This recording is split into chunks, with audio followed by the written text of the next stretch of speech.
Hello વિદ્યાર્થી મિત્રો, આજના ઓનલાઈન લેક્ચરમાં હું આપનું હાર્દિક સ્વાગત કરું છું. ગઈકાલે આપણે કેલ્શિયમ ઓક્સાઇડ, કેલ્શિયમ કાર્બોનેટ અને કેલ્શિયમ હાઇડ્રોક્સાઇડની બનાવટ, તેના ગુણધર્મો અને તેના ઉપયોગો વિશેની ચર્ચા પૂર્ણ કરી હતી. હવે અમુક વિદ્યાર્થીઓ કોમેન્ટમાં એવું લખે છે કે ટીચર, આપણે જે લેક્ચર છે એનું ડ્યુરેશન થોડું ઘટાડો, 1 કલાક અથવા તો સવા કલાક કંઈ વધારે સમય ના કહેવાય. આપણે ઓલરેડી સ્કૂલમાં અઢી કલાક જેવું લેક્ચર લેતા હતા અને એમાંય ફૂલ ડે સ્કૂલ હતી, છતાંય તમે કવરઅપ કરતા હતા. તો કમસે કમ 1 કલાકનું લેક્ચર તો આપણે હોય છે, અને સવા કલાકનું લેક્ચર એટલે નોર્મલ વસ્તુ કહેવાય. હા, 2 કલાક કે 1.5 કલાક લો તો તમને થોડો લોડ પડે. ઓકે, અને તમને એ રીતે હું એના ક્વેશ્ચન પણ મૂકું છું કે તમારે બધું જ તેની સાથે તૈયાર થઈ જાય. એટલે થોડું તમે કોમ્પ્રોમાઇઝ કરતા શીખો. આમાં કોમ્પ્રોમાઇઝ પણ નથી, તમારા માટે જે પણ છે એ તમારા માટે કરી રહ્યા છે બેટા, કારણ કે આપણી પાસે સિલેબસ ઘણો છે. હા, કોઈ સ્પીડની પ્રોબ્લેમ હોય, કંઈ પોઈન્ટ પ્લીઝ ના ખબર પડી હોય તો મેં તમને ઓલવેઝ કહ્યું છે કે તમે મને જાણ કરો. પણ આ રીતે તમે 1 કલાકના ડ્યુરેશનમાં જો થાકી જશો તો પછી તો સિલેબસ આપણે રફુ ચક્કર થઈ જશે. ઓલરેડી આપણા લેક્ચર ઓછા પડવાના છે, કારણ કે ઓલરેડી આપણે અઢી કલાક લેક્ચર લેતા હતા, એની જગ્યાએ હવે 1 કલાક થઈ ગયો છે, અને 1 કલાકમાં આપણો સિલેબસ પૂરો થવો એ અશક્ય છે. તો થોડું કોમ્પ્રોમાઇઝ કરતા બેટા શીખો, થોડા સ્પીડી બનતા શીખો, થોડા પ્રેક્ટિકલી બનતા શીખો તો વધારે સારું રહેશે. વધારે ભાષણ આપતી નથી, કારણ કે તમને લોકોને વધારે ભાષણ ગમતું નથી, એટલે આપણે કંટાળાજનક ભાષણ આપણે લેતા નથી. આપણે આપણા પોઈન્ટ પર આવીએ. હવે ચેપ્ટરના ખાલી માત્ર 3 જ પોઈન્ટ બાકી રહ્યા છે. એક આપણું છે પ્લાસ્ટર ઓફ પેરિસ બાકી છે, બીજું આપણી સિમેન્ટની બનાવટ બાકી છે, અને ત્રીજો પોઈન્ટ આપણો બાકી રહ્યો છે કેલ્શિયમ અને મેગ્નેશિયમની જૈવિક અગત્યતા. એમાં આપણે પ્લાસ્ટર ઓફ પેરિસ અને સિમેન્ટ વાળો પોઈન્ટ છે હું એક લેક્ચરમાં લઈ લઈશ, અને એના પછી કેલ્શિયમ અને મેગ્નેશિયમની જે જૈવિક અગત્યતા છે એના માટે આપણે નવું લેક્ચર લઈશું. મતલબ આ જ લેક્ચરમાં આવી જશે, પણ એના માટે આપણે આખો વિડીયો નવો બનાવીશું. એટલે તમારે જ્યારે પણ જોવો હોય વિડીયો, તો વિડીયો તમારે આ રીતે અડધો વિડીયો જોઈને તમારો સમય ના બગાડી શકો. એટલે આપણે 2 અલગ અલગ વિડીયો, એટલે કે પહેલાં આપણે 2 ભાગમાં વિભાજન કરતા હતા, એ રીતે 2 અલગ અલગ ભાગોમાં આપણે એને વિભાજિત કરી નાખીશું. ઓકે, પણ થોડું બેટા કોમ્પ્રોમાઇઝ કરતા શીખવું, અને તમને વધારે પડતું જ્ઞાને નથી આપતી. દેખો બેટા, જે થિયરી ચલાવું છું એને 2 થી 3 વખત રિવાઇન્ડ કરું છું, એટલે ડ્યુરેશન પણ તમારી વધે છે. તો રિવાઇન્ડ કરું એટલે તમને બધા પોઈન્ટ એકદમ ઇઝીલી ખબર પડી જાય. ઓકે, તો હવે આજનો આપણો પહેલો પોઈન્ટ છે પ્લાસ્ટર ઓફ પેરિસ.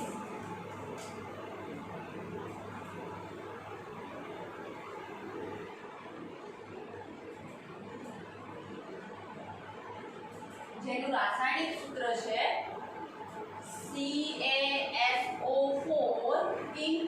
1/2H2O. હવે દેખો, પ્લાસ્ટર ઓફ પેરિસ એટલે શું? પેરિસનું પ્લાસ્ટર લઈને આવ્યા છીએ, એને આપણે પ્લાસ્ટર ઓફ પેરિસ કહીશું.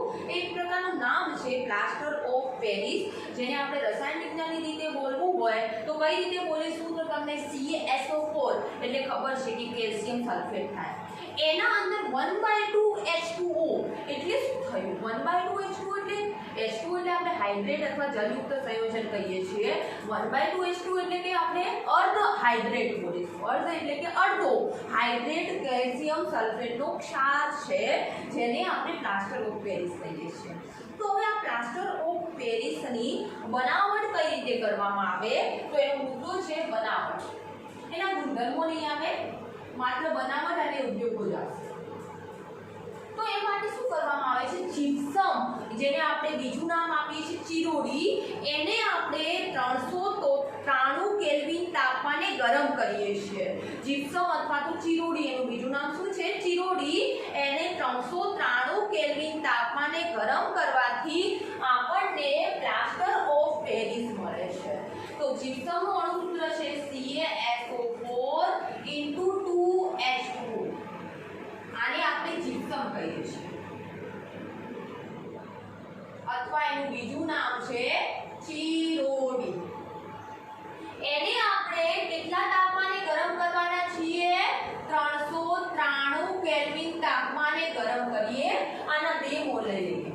હવે ખબર પડે કે 2 મોલ એટલે 2 CaSO4 એ 4 પાણીના અણુ થશે, કારણ કે 2 દૂધ 4 પાણીના અણુ થશે. તો એમાંથી 3 પાણીના અણુ રિમૂવ થાય છે, કારણ કે ઊંચું તાપમાન છે. જ્યારે એક પાણીનો અણુ CaSO4 ના 2 અણુ સાથે જોડાય છે. ખાસ આ શબ્દને નોટ કરજો કે 2 CaSO4 ના અણુએ માત્ર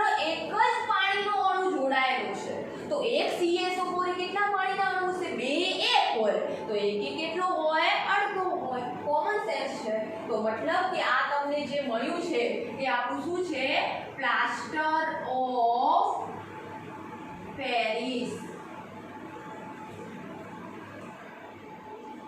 ઓકે એટલે કે અહીં આપણે જોઈ શકીશું કે પ્રત્યેક બે Ca+ આયન અને બે SO4 -2 આયન વચ્ચે એક જ પાણીનો અણુ રહેલો હશે એટલે કે પ્રત્યેક બે Ca+2 આયન અને બે SO4 -2 આયન વચ્ચે એક જ પાણીનો અણુ શોષાયેલો હશે કોમન સેન્સ છે જ્યારે જીપ્સમમાં દેખો કે એક CaSO4 નો અણુ છે એની આજુબાજુ બે પાણીના અણુ વિખરાયેલા છે જ્યારે અહીંયા બે CaSO4 ના અણુમાં એક જ પાણીનો અણુ વિખરાયેલો છે આ ખાસ ધ્યાન રાખજો એટલે કે એક કેટલું થાય અડધું થાય ઓકે ચલો એના બાદ આપણે વાત કરી કે એના ગુણધર્મો તો છે નહીં પરંતુ 373 કેલ્વિન તાપમાન સોરી 393 કેલ્વિન તાપમાન આપવાની શા માટે જરૂર પડી શું આપણે 394 કેલ્વિન તાપમાન ના લઈ શકીએ લો પણ એ તાપમાને તમારો કેલ્શિયમ સલ્ફેટ આપણે એ લખીએ છીએ દેખો કેલ્શિયમ સલ્ફેટ જે આપણો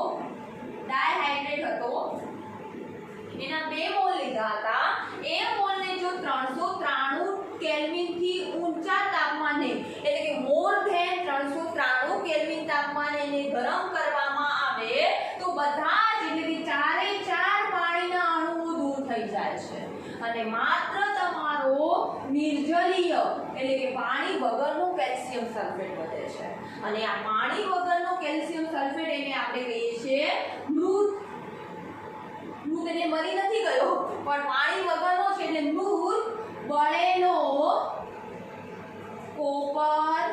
કેલ્શિયમ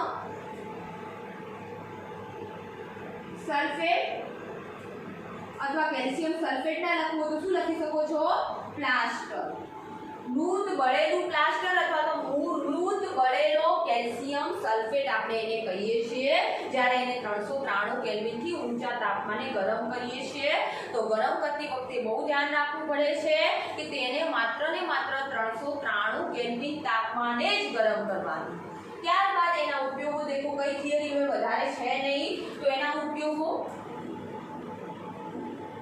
તો આપણે સારી રીતે જાણીએ છીએ કે પ્લાસ્ટર ઓફ પેરિસ નો ઉપયોગ પ્લાસ્ટર કરવા માટે વપરાય છે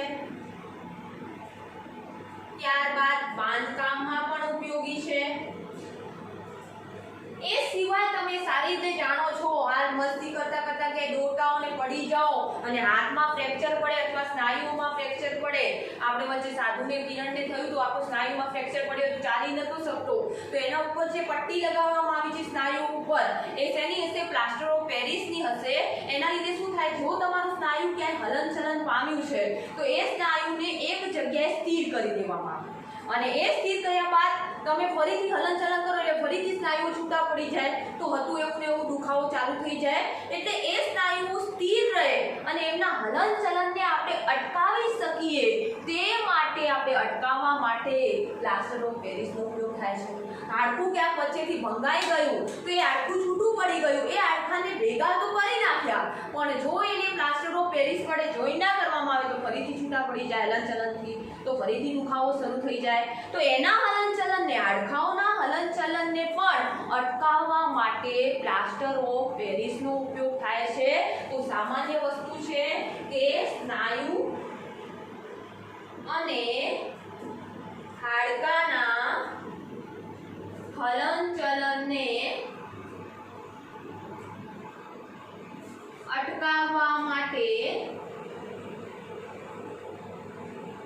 પ્લાસ્ટર ઓફ પેરિસ ના લખવું તો શોર્ટમાં એને POP લખી શકો છો બેટા લાંબુ ના લખવું તો P એટલે પ્લાસ્ટર ઓફ એટલે ઓફ અને પેરિસ એટલે પેરિસનો પણ P છે ઓકે POP નો ઉપયોગ થાય છે અથવા ઘણી વખત તમને એવો પ્રશ્ન પૂછાય POP નું પૂરું નામ આવડી ક્યાંય આપણે તો POP તો ટીચરે ભણાવ્યો પણ નથી ક્યાંથી ઉત્પન્ન થયો આ POP તો આ POP એ જ તમારો પ્લાસ્ટર ઓફ પેરિસ છે જેને શોર્ટમાં આપણે POP કહીએ છીએ ઓકે, ત્યારબાદ એનો હજુ પણ ઉપયોગ થાય છે.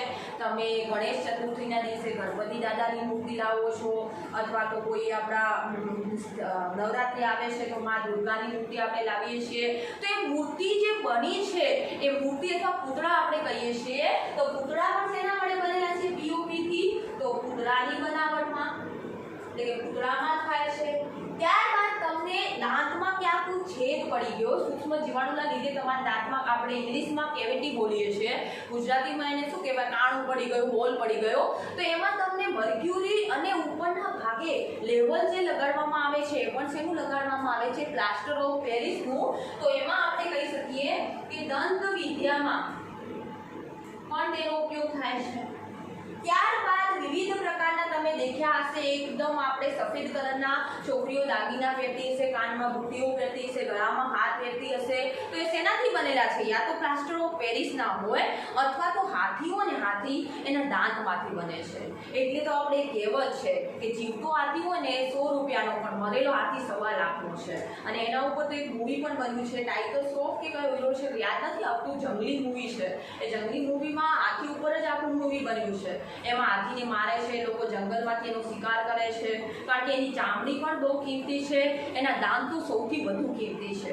આપણા બહારના દેશોમાં એનો નિકાત કે આપણે કહીએ છીએ એ થઈ રહ્યો હોય છે. તો આ રીતે આપણે પ્લાસ્ટર ઓફ પેરિસ પણ જે છે એ દાગીનાની બનાવટમાં પણ વપરાય છે.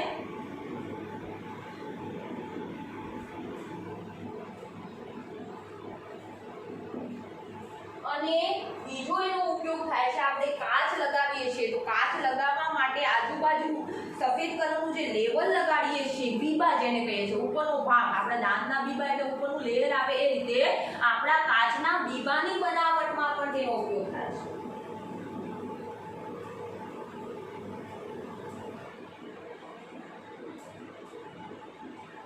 તો અહીંયા પીઓપી ના ઉપયોગો પણ આપણા કમ્પ્લીટ થઈ ગયા. પીઓપી ની થિયરી કમ્પ્લીટ થઈ ગઈ. હોઈ શકે તો સ્ક્રીનશોટ લઈ લો એટલે તમારે બધું પ્રિપેર થઈ જાય શોર્ટમાં. ઓકે, શું કર્યું આપણે? કેલ્શિયમ સલ્ફેટના ડાયહાઇડ્રેટ ક્ષારના 2 મોલને 393 કેલ્વિન તાપમાને ગરમ કર્યા, ત્યારે આપણને 2 મોલ CaSO4 એ 1 મોલ પાણીનો અણુ મળ્યો, જ્યારે બાકીના 4 મોલ પાણીમાંથી 3 મોલ પાણીના દૂર થઈ ગયા. પરંતુ આ પ્રક્રિયા કરતી વખતે તાપમાનની જાળવણી કરવી ખૂબ અનિવાર્ય છે, કારણ કે જો તમે તાપમાન 393 કેલ્વિનથી વધારે કર્યું તો બધો જ પાણીનો અણુ દૂર થઈ જશે. એટલે કે ડાયહાઇડ્રેટ અણુમાંથી બધા જ પાણીઓ દૂર થઈ જશે, અને એના લીધે જે તમને પ્લાસ્ટર મળશે એને આપણે મૃત બળેલું પ્લાસ્ટર કહીએ છીએ. ત્યારબાદ એના ઉપયોગો, અને એક બીજો પોઈન્ટ છે કે પ્રત્યેક CaSO4 ના અણુમાં કેટલા પાણીના અણુ રહેલા છે? તો 2 CaSO4 પૈકી એક પાણીનો અણુ છે, એટલે કે 2 Ca+2 આયન અને 2 SO4- 2 આયનમાં એક પાણીનો અણુ વચ્ચે આવેલો હશે. ઓકે, તો અહીંયા પ્લાસ્ટર ઓફ પેરિસની જે થિયરી છે એ આપણી પૂર્ણ થાય છે. ત્યારબાદ આપણે હવે એક નવો પોઈન્ટ લઈએ છીએ, એ છે આપણો સિમેન્ટ. ઓકે,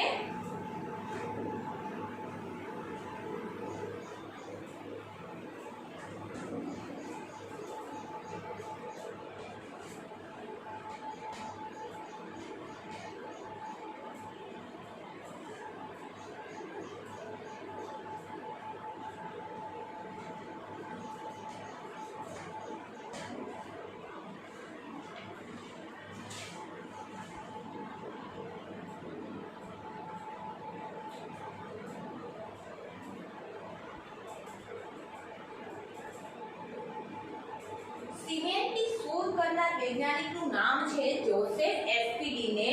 ઈસવીસન 1824માં સિમેન્ટની શોધ કરી. એક ઇંગ્લેન્ડનો રસાયણ વૈજ્ઞાનિક છે.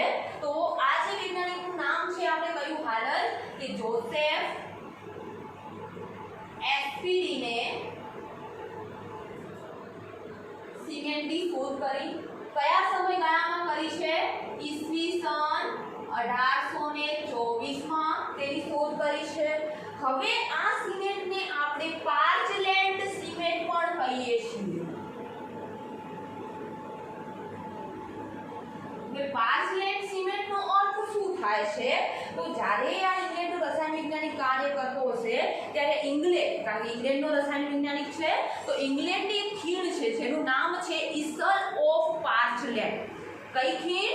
ઈસલ ઓફ પાર્ચલેન્ડ. એ ખીણમાંથી જે પથ્થરોનું જેવું બંધારણ મળે છે ને એવું જ બંધારણ આપણા સિમેન્ટનું છે.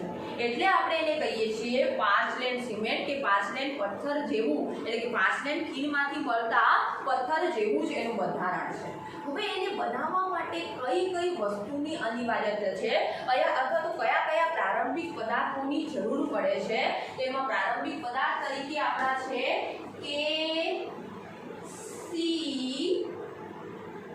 કેસી શોર્ટકટ નહીં બનાવેલી છે,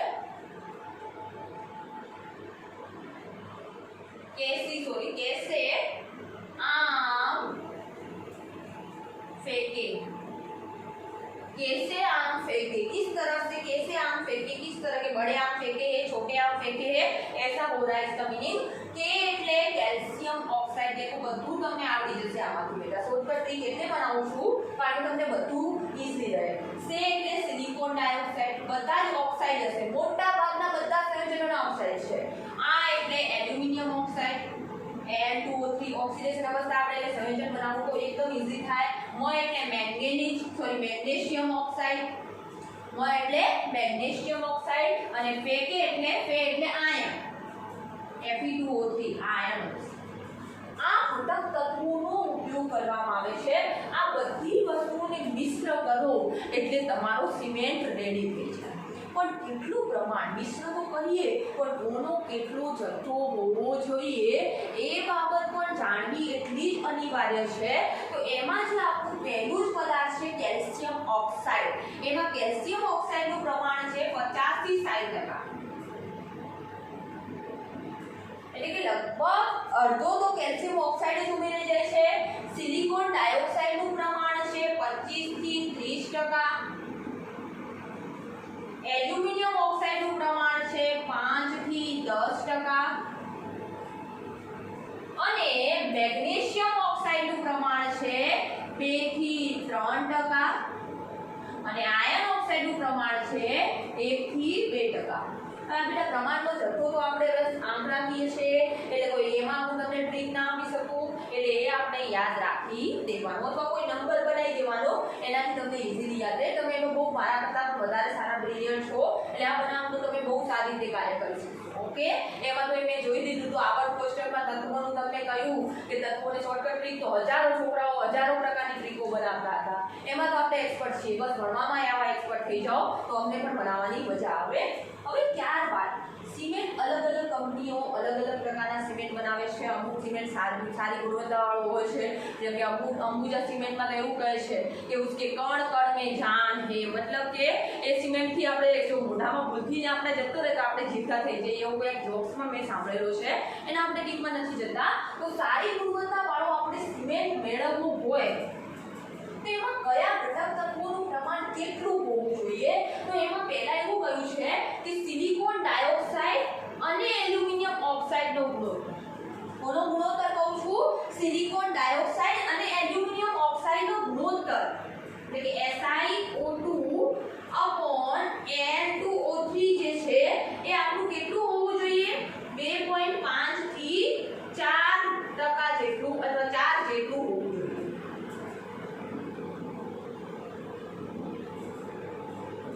જેમ કે ફોર એક્ઝામ્પલ તરીકે સિલિકોન ડાયોક્સાઇડ જે છે એ આપણે 25 કીધું છે, તો આપણે એલ્યુમિનિયમ ઓક્સાઇડ એવી રીતે લેવાનું કે જેનાથી એમનું જે ગુણોત્તર મૂલ્ય મળે એ 2.5 થી 4 ની વચ્ચે મળે.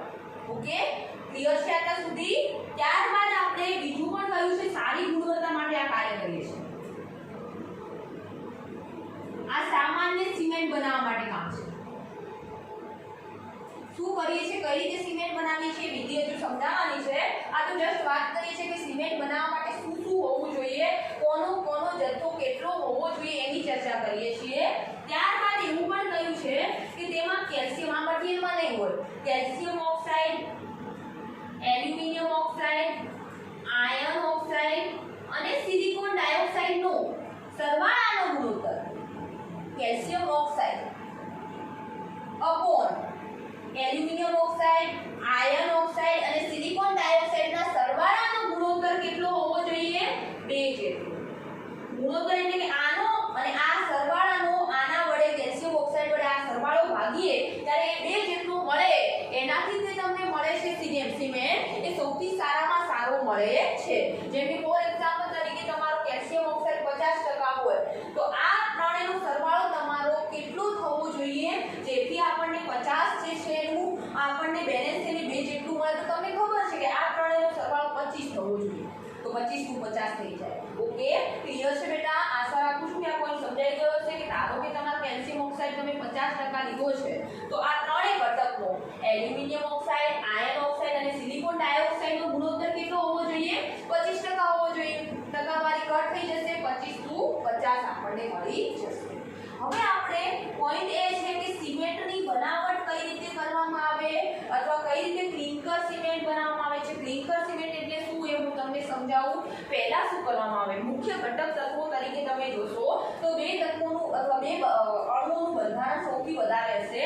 એક છે કેલ્શિયમ ઓક્સાઇડ, સૌથી વધુ પ્રમાણમાં હશે અને બીજું છે સિલિકોન ડાયોક્સાઇડ, એ સૌથી વધુ પ્રમાણમાં છે. તો આ બંનેને પહેલા તો એક વિશિષ્ટ પ્રકારની ભઠ્ઠીમાં પીગાળવામાં આવે છે. CO અને SiO2 ના મિશ્રણને વિશિષ્ટ પ્રકારની ભઠ્ઠીમાં પીગાળવામાં આવે છે. અને તમે યાદ કરો બેટા CO નું ગલનબિંદુ કેટલું ઊંચું હતું? યાદ આવે છે? 2870 કેલ્વિન. તો વિચારો કે એને પીગાળવા માટે 2870 કેલ્વિન થી તો આજુબાજુનું અથવા એનાથી ઊંચું તાપમાન જ આપવું પડશે, ત્યારે જ આ બંને વસ્તુ પીગળશે. અને કેલ્શિયમ ઓક્સાઇડ અને સિલિકોન ડાયોક્સાઇડને વિશિષ્ટ પ્રકારની ભઠ્ઠીમાં ઉષ્મા આપીને પીગાળતા જે સિમેન્ટનું સ્વરૂપ મળે છે, જો પૂરેપૂરો સિમેન્ટ નથી બન્યો, એ જે સિમેન્ટનું સ્વરૂપ મળે છે એને ક્લિંકર સિમેન્ટ કહેવાય છે. કયો સિમેન્ટ કહેવાય છે? ક્લિંકર સિમેન્ટ. હવે ક્લિંકર સિમેન્ટમાં શું થઈ શકે? હોઈ શકે કે કેલ્શિયમ ઓક્સાઇડ 1 મોલ હોય, સિલિકોન ડાયોક્સાઇડનો 1 મોલ હોય તો સામાન્ય કેલ્શિયમ સિલિકેટ બનશે. તો એ હું અહીંયા લખું છું બેટા ક્લિંકર સિમેન્ટમાં થતી પ્રક્રિયાઓ. આ પણ બેટા આપણા મટીરીયલમાં નહીં હોય, બુકમાં મે બી હશે. ઓકે, તો ક્લિંકર સિમેન્ટમાં કઈ કઈ પ્રક્રિયા થાય છે? ધારો કે કેલ્શિયમ ઓક્સાઇડનો 1 મોલ અને સિલિકોન ડાયોક્સાઇડનો 1 મોલ લેવામાં આવે તો આપણે અગાઉ ચર્ચા કરી કે આ બંને ભેગા થઈને ગઈકાલે ચર્ચા કરી કેલ્શિયમ સિલિકેટ બનાવે છે. આ છે આપણો બેઝ, આ છે આપણો એસિડ. યાદ કરો કાલે કેલ્શિયમ ઓક્સાઇડની એસિડ સાથેની પ્રક્રિયા આવી ગઈ છે.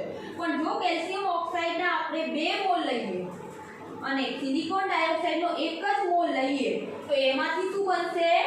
Calcium silicate. પણ કેટલા calcium silicate? Try calcium silicate. 2 calcium દેખો, 1 સિલિકોન છે અને 4 ઓક્સિજન છે. તો આને કેલ્શિયમ સિલિકેટ કહેવાય ઉપરવાળાને.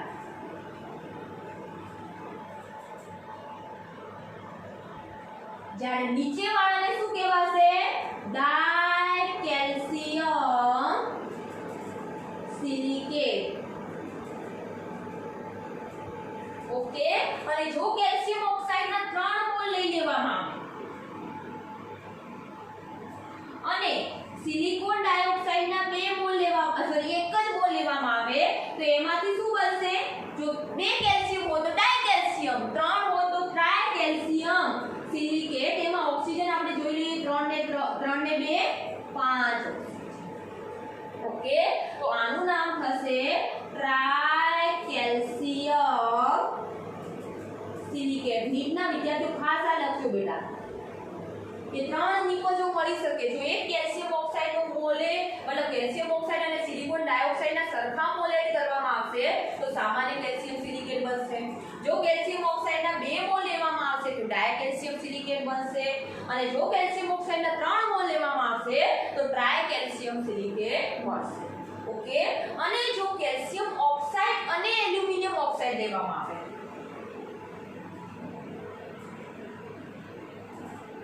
તો શું બનશે? તો કેલ્શિયમ એલ્યુમિનેટ. પણ જો 3 મોલ લેવામાં આવે, 3 મોલ કેલ્શિયમ ઓક્સાઇડ તો ટ્રાય કેલ્શિયમ Ca3Al2 અને 3 ઓક્સિજન અહીંયા છે અને 3 ઓક્સિજન અહીંયા. કેલ્શિયમ ઓક્સાઇડના 3 ઓક્સિજન દેખાય છે અને એલ્યુમિનિયમ ઓક્સાઇડના 3 ઓક્સિજન. તો આનું નામ શું છે? જો સિલિકોન હોય તો સિલિકેટ, તો એલ્યુમિનિયમ હોય તો એલ્યુમિનેટ. તો આનું નામ શું થશે? Try calcium aluminate. આ બધા ઘટક તત્વો આપણને મળતા હોય છે. સારી ગુણવત્તાવાળા જ્યારે આપણે પાછળ સિમેન્ટ બનાવવામાં આવે ત્યારે શું શું કરવું જોઈએ, કયા કયા ઘટક દ્રવ્યો ઉમેરવા જોઈએ, કોણે સિમેન્ટ ક્લિંકર કહેવાય છે, એ બધી પ્રક્રિયાઓ આપણે અહીંયા કમ્પ્લીટ કરી છે. ફરીથી એકવાર રિવાઇન્ડ કરી લઈએ જેથી કોઈ પણ પોઈન્ટ હોય તો અહીંયા આપણો ક્લિયર થઈ જાય. પહેલા તો સિમેન્ટની બનાવટ માટે જે વૈજ્ઞાનિકે કાર્ય કર્યું એ વૈજ્ઞાનિકનું નામ છે જોસેફ એસપીડી. એને કયા સમયગાળામાં કાર્ય કર્યું છે? ઈસવીસન 1824 માં એને આ કાર્ય કર્યું. એને સિમેન્ટને કોના સાથે સરખાવ્યો? તો ઇંગ્લેન્ડની એક ખીણ છે જેનું નામ છે ઇસલ ઓફ પાર્સલેટ. એ ખીણમાંથી જે પથ્થર મળી આવે છે એ પથ્થરનું જેવું બંધારણ છે એવું જ બંધારણ આપણા સિમેન્ટનું છે. એના ઉપરથી એને સિમેન્ટને પાર્સલેટ સિમેન્ટ પણ કહ્યું. હવે ત્યારબાદ હજુ સુધી આપણે પાર્સલેટ સિમેન્ટ નથી બનાવ્યો, ખાસ ધ્યાન રાખો. એ ક્યારે બને એની ચર્ચા આપણે પછી કરીએ. સિમેન્ટમાં કયા કયા ઇન્ગ્રેડિયન્ટ એટલે કે કયા કયા ઘટકો ઉમેરવામાં આવે છે તો એના માટે એક શોર્ટકટ રીત બનાવી જેથી તમને ઘટકો ગોતવા ના પડે. એટલે ટકાવારી તો પછી તમને તરત યાદ રહી જાય કારણ કે ટકાના बढ़ता क्रमમાં જ ગોઠવ્યા છે. ओके, कैसे आम फेंके, छोटे वाले आम फेंके या बड़े वाले आम फेंके, इसके लिए बनाया है कैसे आम फेंके. के એટલે કેલ્શિયમ ઓક્સાઇડ, से એટલે સિલિકોન ડાયોક્સાઇડ, आ એટલે એલ્યુમિનિયમ ઓક્સાઇડ, म એટલે મેગ્નેશિયમ ઓક્સાઇડ અને ફેંકે એટલે આયર્ન ઓક્સાઇડ. જેમાં કેલ્શિયમ ઓક્સાઇડનું પ્રમાણ હશે આપણું 50 થી 60%. બીજું છે સિલિકોન ડાયોક્સાઇડ જેનું પ્રમાણ 25 થી 30% જેટલું હોવું જોઈએ સારી ગુણવત્તાવાળો આપણે જ્યારે સિમેન્ટ બનાવવો છે તો. ત્રીજું છે આ એટલે એલ્યુમિનિયમ ઓક્સાઇડ જેનું પ્રમાણ 5 થી 10% હોવું જોઈએ. મ એટલે મેગ્નેશિયમ ઓક્સાઇડ જેનું પ્રમાણ આપણું 2 થી 3% હોવું જોઈએ અને ફેકે એટલે કે આયર્ન ઓક્સાઇડ જેનું પ્રમાણ 1 થી 2% હોવું જોઈએ. હવે શું કરવાનું છે તો આપણે પહેલો પદ્ધતિ સ્ટેપ 1 શું કરીએ છીએ? સ્ટેપ 1 માં આપણે બે જ ઘટકોને એડ કરીએ છીએ. કયા કયા? તો જે વધુ પ્રમાણમાં છે કયા છે? કેલ્શિયમ ઓક્સાઇડ અને સિલિકોન ડાયોક્સાઇડને એક વિશિષ્ટ પ્રકારની ઊંચું તાપમાન સહન કરી શકે તેવી ભઠ્ઠીમાં ઊંચા તાપમાને બંનેના ઓક્સાઇડને પીગાળવામાં આવે છે. સિલિકોન ડાયોક્સાઇડ એટલે જ આપણે રેતી અથવા તો આપણે એને માટી પણ કહીએ છીએ એ છે. ઓકે, એને પીગાળવાથી જે ઘટક દ્રવ્ય મળ્યું, પીગળી સ્વરૂપ મળ્યું એને આપણે ક્લિંકર સિમેન્ટ કહીએ છીએ. પછી ક્લિંકર સિમેન્ટમાં કઈ કયા પ્રકારની પ્રક્રિયા થઈ શકે? જેવું સિમેન્ટ તમારે બનાવવું છે, સામાન્ય કેલ્શિયમ સિલિકેટ બનાવવું છે તો એક કેલ્શિયમ ઓક્સાઇડ એક સિલિકોન ડાયોક્સાઇડ લો. જો ડાય કેલ્શિયમ સિલિકેટ બનાવવું છે તો બે કેલ્શિયમ ઓક્સાઇડના મોલે એક સિલિકોન ડાયોક્સાઇડ લો તો ડાય કેલ્શિયમ સિલિકેટ મળશે. ટ્રાય કેલ્શિયમ સિલિકેટ બનાવવું છે તો 3 કેલ્શિયમના અણુમાં આપણે કેલ્શિયમ ઓક્સાઇડમાં એક સિલિકોન ડાયોક્સાઇડ લો તો એ મળશે આપણને. અને જો ટ્રાય કેલ્શિયમ એલ્યુમિનેટ બનાવવું છે તો મતલબ આ તો ક્લિંકર સિમેન્ટની બહારની પ્રક્રિયા છે પણ જસ્ટ સમજાવવા માટે કે 3 કેલ્શિયમના ઓક્સાઇડમાં એક એલ્યુમિનિયમ ઓક્સાઇડ દાખલ કરીએ તો એમાંથી ટ્રાય કેલ્શિયમ એલ્યુમિનેટ મળે જેમાં 3 ઓક્સિજન આ છે 3 આ છે તો ટોટલ ઓક્સિજન સોરી અહીંયા 3 ની જગ્યાએ આપણા 6 ઓક્સિજન થઈ જશે. ઓકે, તો આ ખાસ આપણે નોંધણી કરજો. ત્યારબાદ એક વિશિષ્ટ પ્રકારની વસ્તુ ખાસ નોંધો. આ નીટમાં વધારે આ નીટમાં વિદ્યાર્થીઓ માટે જ આ બધા પોઈન્ટ છે કે સારી ગુણવત્તાવાળો જો આપણે સિમેન્ટ બનાવવું હોય તો એમાં સિલિકોન ડાયોક્સાઇડ અને એલ્યુમિનિયમ ઓક્સાઇડના જે જથ્થો છે એ જથ્થાનો ગુણોત્તર લગભગ કેટલાથી કેટલા વચ્ચેનો હોવો જોઈએ? 2.5 થી 4 વચ્ચેનો હોવો જોઈએ. હજુ પણ સારી ગુણવત્તાવાળો સિમેન્ટ બનાવવો છે તો એમાં કેલ્શિયમ ઓક્સાઇડ અને આયર્ન ઓક્સાઇડ, એલ્યુમિનિયમ ઓક્સાઇડ અને સિલિકોન ડાયોક્સાઇડના સરવાળાનો ગુણોત્તર કેટલો હોવો જોઈએ? 2 જેટલો હોવો જોઈએ. ઓકે, તો ખાસ એ ધ્યાન રાખજો. હજુ વાત કરી કે આપણે જે આપણું જે પીગળી સ્વરૂપ મળ્યું એને ક્લિંકર સિમેન્ટ કહીએ છીએ. એ ક્લિંકર સિમેન્ટમાં બાકીના ઘટકો ઉમેરી દો અને એ સિમેન્ટ કારણ કે સિમેન્ટમાં જેવું તમે પાણી નાખો ને એટલે તરત જ આવી જાય સાદો સિમેન્ટ. અને તરત જામી જાય તો તમે બાંધકામમાં એનો ઉપયોગ ના કરી શકો, કારણ કે ભેગા થઈ ગયા, બધા ગામડાઓ ચોટી ગયા. થોડી વાર સુધી તો નરમ રહેવું જોઈએ ને, 5 થી 10 દિવસ સુધી નરમ રહે તો આપણું ઘર એકદમ પરફેક્ટ બને. પણ તરત ગામડા જામી જાય તો તમારા જે પથ્થર છે, આપણા વાત કરીએ આપણે ઈંટો છે, ઈંટ ઉપર સિમેન્ટને આપણે ફેલાવી જ ના શકીએ.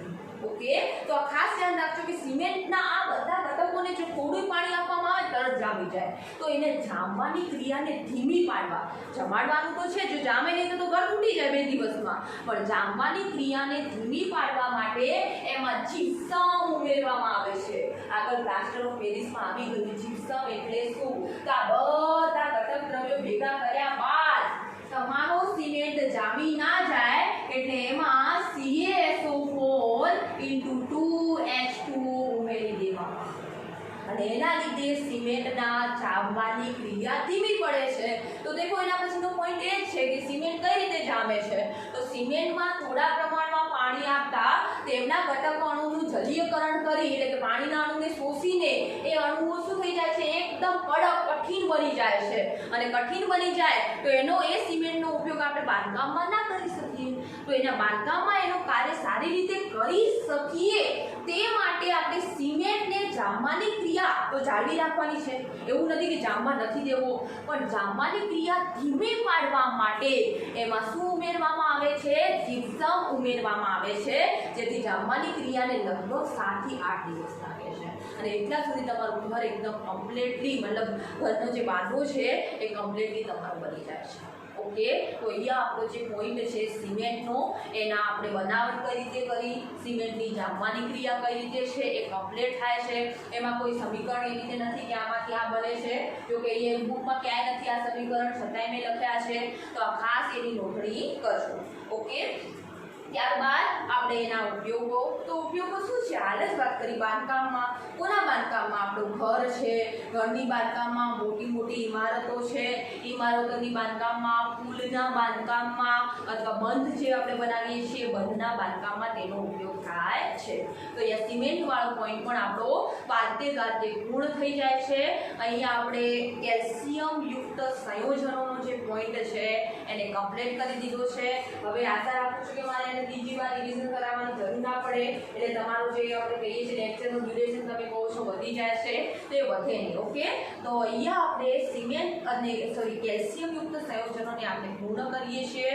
હવે આપણે ચેપ્ટરનો એક લાસ્ટ પોઈન્ટ બાકી છે.